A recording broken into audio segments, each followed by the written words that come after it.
Hello, hello. Good morning, good afternoon, or good evening. If it's depending on where in the world you're tuning in and um what time of the day. So right now we're live. It's 9:37 Colorado Mountain Standard Time. So would love to have you say hi. Today's kind of a cool special day because it's not just Swim for Recovery Day. It's my birthday. That's right. Who's gonna sing It's My Birthday to me? All right, we're gonna check sound. In the world you're tuning in. All right, cool. So here we are hanging out on day 19 of swimforrecovery.com. 19 miles, 1,254 laps swum so far. Swum is a weird looking word, isn't it? But here we are. And also today is kind of funny because today is my 51st birthday. So happy birthday to me. My wife's taking me out to brunch here. I think it's like brunch at 10. So that's like brunch, isn't it? Yeah. Um, Here, so looking forward to hanging out with her for a little while. And but yeah, so far, go to swimforrecovery.com, go check it out today, see what's going on there. I would love it if you would support the campaign. And if you want to go to the page, read through it, read more of the stories. Every recovery story for the month I posted so far, 18 of them are listed on that page. And I would love it if you would make a donation to swimforrecovery.com. You can read about all the information on how we're going to use the funds and everything there. So, oh, that's nice. All right. So someone just made a post, but I can't see exactly who it is. So hold on a second. Oh, that was let's see who just posted that. See, I can't tell who posted, but somebody just said, "Happy birthday, brother, from your brother north of the border." All right, I'm gonna go with that's maybe Andre. I don't know who that is because it says Facebook user. So that's exciting. Thanks for the birthday wish, man. That's pretty cool. Yeah, 51 years old today. I know you can't tell. Last year I had a killer party at my house. I had 50, like 75 people that came over. I think it was a final count. So again, I don't know who just posted that, but thank you for the brother from north of the border comment. And yeah, so we're going to dive in today. So I want to take the liberty today of sharing a little bit about my journey. I wanted to talk about early recovery, calling this one the blessings of early recovery. Because I don't know if you remember the early days of your own story and your own. Oh, thanks, John. Appreciate that. John said, "Happy birthday from your brother north of the border." Cool. Thanks, John. Appreciate you, man. So I'm talking about the blessings of early recovery. And so 21 years ago, my sobriety date is June 8th, 2001. And my freedom from gambling, casinos, and all that stuff is December 31st, 2018. So here we are hanging out, talking about the blessings of early recovery. And I want to encourage y'all to share this post with people that you know. But I was thinking about when I first got sober after an attempted suicide back in 2001 and found the rooms of recovery, found the rooms of AA. And it was really cool because these individuals in the rooms of AA were excited about recovery. They were excited about not drinking anymore. And we had a common bond immediately was I don't want to drink, I don't want to die. And the night before is I want to drink and I want to die. So those were the two dynamics I had within I don't know what time I don't even remember what time the meeting was I went to on that day. My Aunt Carol took me to that meeting, right? But what I do know is that my life changed completely. And I know that's not everybody's case, but my life changed completely. And I heard about these like sober softball leagues, and I heard about like, hey, we like to go out to meetings like Friday night after a speaker meeting and go get coffee or desserts. And so we would go and do these things. We would go to the so that was in Fort Wayne. It was pretty awesome. And I remember my sponsor at the time, and whether you like AA or 12 steps or not, look for the similarities, not the differences, right? But here I am in this recovery community, and I remember my sponsor said, "Hey Rob, what's one thing that makes you happy?" And I said, "Milkshakes," immediately. And he goes, "Well, all right, 12 o'clock every day at lunchtime, I want you to go get a milkshake." So I did. I went and got a milkshake. And he would ask me these questions, and I would just answer them to the best of my ability at the time. And over time, I started growing in my recovery. I started getting real involved in the recovery program I was part of, and started holding positions and showing up early to help set up. And none of this was because I felt like I had to do it. It's because I wanted to do it. I think there's a difference in recovery when you feel like you have to do things and you want to do things. Because as one of my friends, I forget who said it recently, he talks about how we should really be recovering towards something instead of from something. And when we recover from something, it's like there it is. I gotta recover from that. Like it's still following you, but recovering to is where we're going. And so I started looking at, where am I going? What do I want to do? And so I just want to focus on really like the first 4 years of recovery. So I was hanging out in Fort Wayne, Indiana, is where I got sober, and just loved the meetings, loved the people. I had to learn how to play golf sober. I had to learn how to go on a date sober. I had to learn how to go to a movie theater without sneaking alcohol into the movie theater. I would go on camping trips with friends in recovery and have a blast, and then a few months into recovery, so I got sober in June 2001. And then I forget when I moved to Charlotte, North Carolina, but as a collateral damage of my addiction, I lost my job in real estate and got fired from the company I was working for. So I fly out to Charlotte, North Carolina, because see, I didn't know where I wanted to live. And maybe you don't either, but in early recovery, I was told I could do anything I wanted to as long as my spiritual conditioning was good and pure.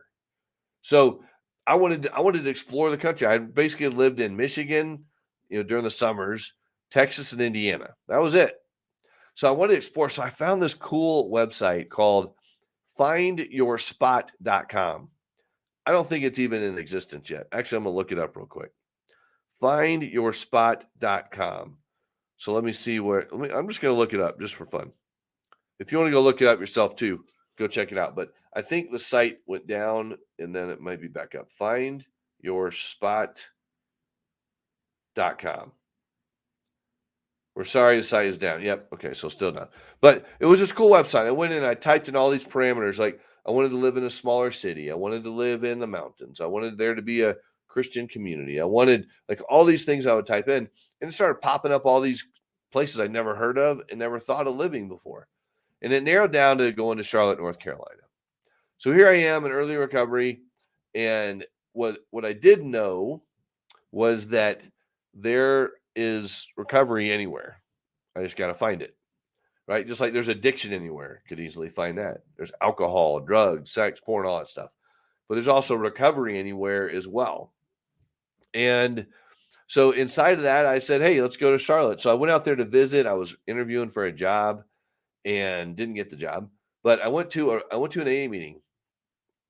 And I want to say this real quick because there are friends of mine, colleagues of mine, people that I know, and they're like, hey, Rob, you really shouldn't mention AA when you talk about your story, right? Because it could turn people away or whatever. And I said, hey, look, I understand that we got our traditions and I'm not violating them, but I feel like there's so much kind of like, don't talk about this because whatever, I'm telling you about it because it worked for me. This is what worked for me.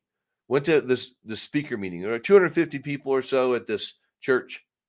And I went in and they said, is anyone here visiting from out of town? And I raised my hand and said, my name's Rob, visiting from Fort Wayne, Indiana, and I'm thinking about moving here.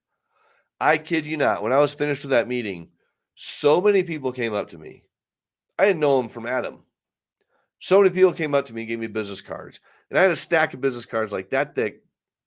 People said, hey, man, if you need a place to live or help finding a place to live, if you need a job, if you need whatever, just let us know. Let me know. Let me know. And so I said, man, I'm going to Charlotte, North Carolina. So I went home, made plans, packed everything up, moved out to Charlotte. It was awesome. And then I started, I was eighth grade algebra teacher, did all these cool little things because see, I had confidence that I could step into anything as long as my spiritual conditioning was good. And sponsors, friends in recovery said, hey, dude, you can do anything you want. So I actually became an eighth grade algebra teacher. I started laying carpet. I became the girls' softball coach. And for the record, see, I think I have a picture of it here. Hold on a second. For the record,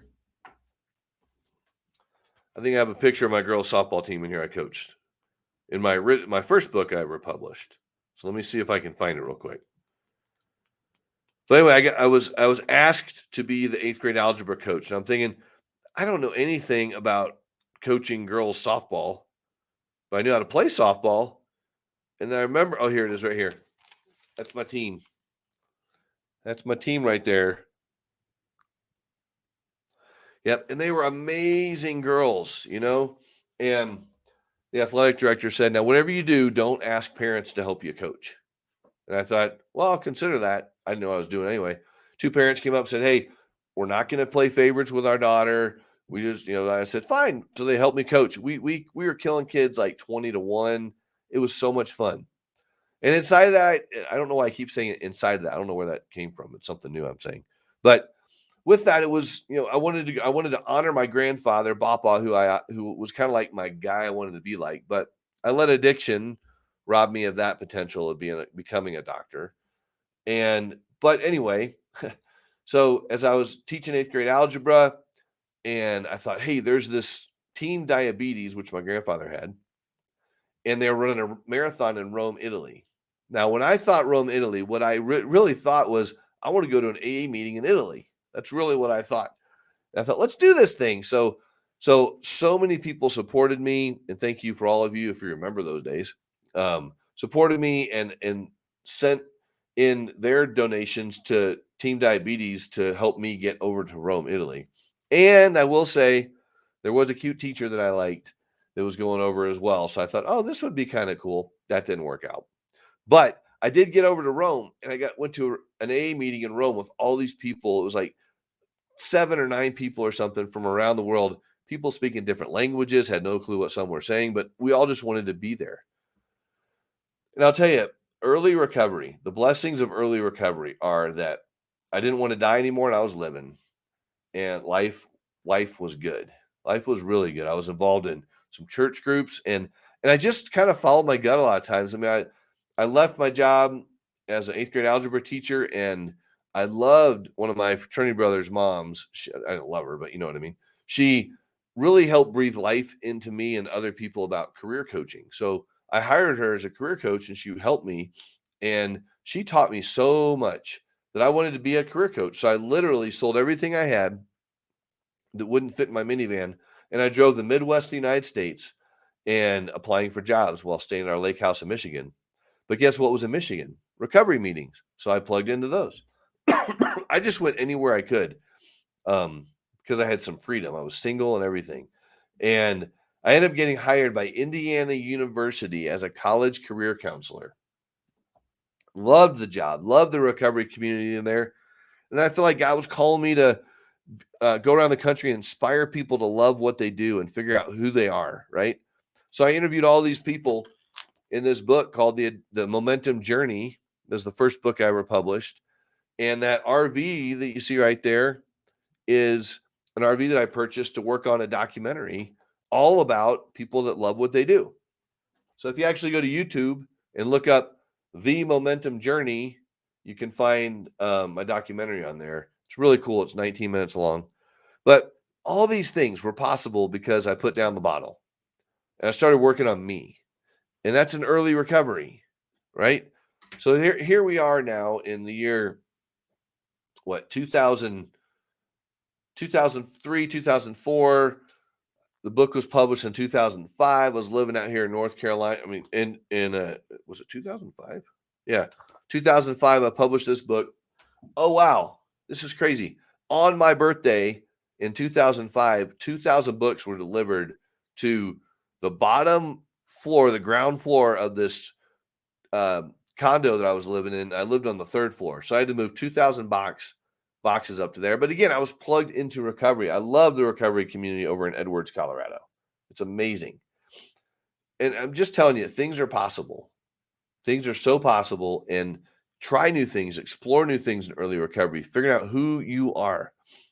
And then I was really cool thing is in 2006, I met my current wife, Jen, and love it. I mean, recovery has been an up and down journey, right? And I meet my wife, Jen, and I had this passion, this calling that God put on my heart to do a free 3-day Christian music festival in the mountains of Colorado. And my son was born in 2007. That huge event happened in 2008.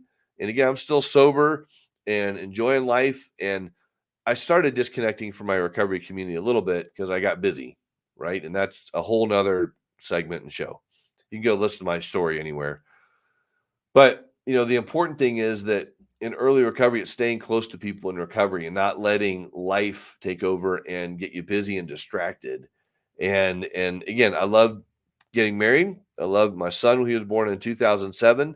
And then the big event, the God Ride Project, happened in 2008, which was a real big challenge in our marriage and relationship for a variety of reasons.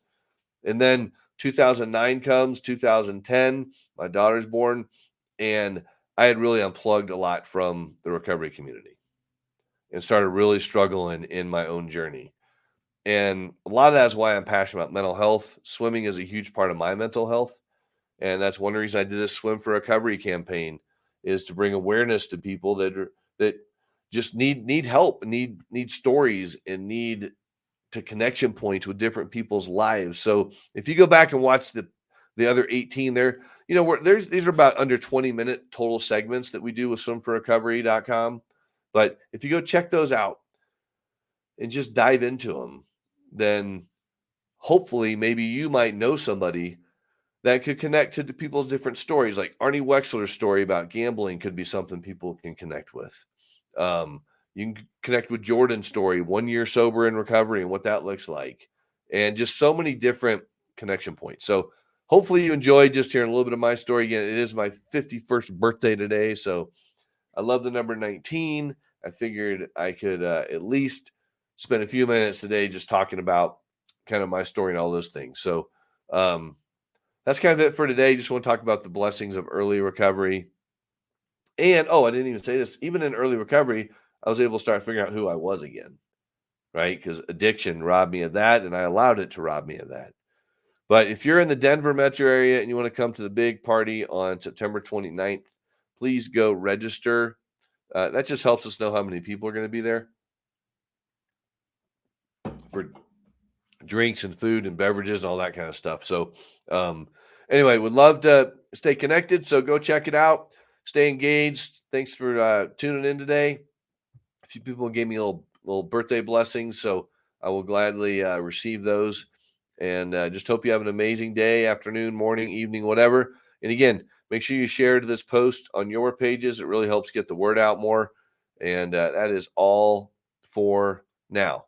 So make sure you go check out this domain name right here, HTTPS Rob Lohman event, right? And that way, maybe if you're in the Denver area, you can come to the event. That'd be kind of fun. Just kind of wrapping up swimforrecovery.com, celebrating my new book, the addiction intervention book, and just honoring some amazing speakers and presenters that want to share their inspiring stories with you. Not stories. These are, a lot of these guys are in the professional realm. They do like boot camps and coaching and all sorts of cool stuff that you'll learn about. So sorry, that's it for now. And we'll talk soon. Bye-bye. And as we say, thanks a bunch for watching and tuning in.